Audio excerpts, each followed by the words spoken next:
Beetroot பிடிக்காதவங்க கூட இந்த மாதிரி ஹோட்டல் ஸ்டைலில் ஒரு பீட்ரூட் பொரியல் செஞ்சால் நல்லா விரும்பி சாப்பிடுவாங்க. வாங்க எப்படி செய்யலான்னு பார்க்கலாம். அதுக்கு ஒரு 1/4 கிலோ பீட்ரூட் எடுத்து சின்ன சின்ன பீஸாக கட் பண்ணி வச்சுருக்கேன். கட் பண்ணதை ஒரு ஸ்டீமரில் வச்சு ஒரு 10 மினிட்ஸ் வேக வச்சு எடுத்துக்கலாம். 10 மினிட்ஸ் ஆயிடுச்சு. இப்போ பீட்ரூட் நல்லா வெந்திருக்குது. தாளிக்கு ஒரு பெரிய வெங்காயம் பொடி பொடியாக கட் பண்ணி வச்சுருக்கேன். அது கூட கொஞ்சம் கருவேப்பிலை, கொஞ்சமாக மல்லி இலை, ஒரு பச்சை மிளகாயை நல்லா தட்டி வச்சுருக்கேன். இது கூடவே ஒரு காஞ்ச மிளகாயும் எடுத்து வச்சுருக்கேன். இப்போ தாளிச்சிடலாம். பாத்திரத்தை அடுப்பில் வச்சு பாத்திரம் சூடானதும் அதில் 3 ஸ்பூன் ஆயில் ஊற்றிக்கோங்க.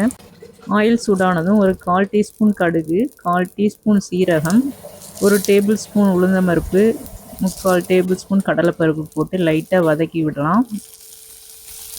அது கூடவே கொஞ்சம் கருவேப்பிலை, ஒரு மிளகா வத்தல், பொடியாக கட் பண்ணி வச்சுருக்க வெங்காயத்தையும் போட்டு நல்லா வதக்கிக்கலாம். அது கூட ஒரு 1/2 டீஸ்பூன் பெருங்காய பொடி சேர்த்துக்கலாம். வெங்காயம் லைட்டாக பொன்னிறமாக வதங்கினோடனே 4-5 துண்டு தேங்காய் எடுத்து மையாக அரைச்சி வச்சுருக்கேன். அதையும் இது கூட சேர்த்துக்கலாம். சேர்த்து நல்லா மிக்ஸ் பண்ணி விட்டு வேக விடலாம். தேங்காய் நல்லா வெந்ததும் நம்ம ஆல்ரெடி வேக வச்சு வச்சுருக்கிற பீட்ரூட்டை இது கூட சேர்த்துக்கலாம்.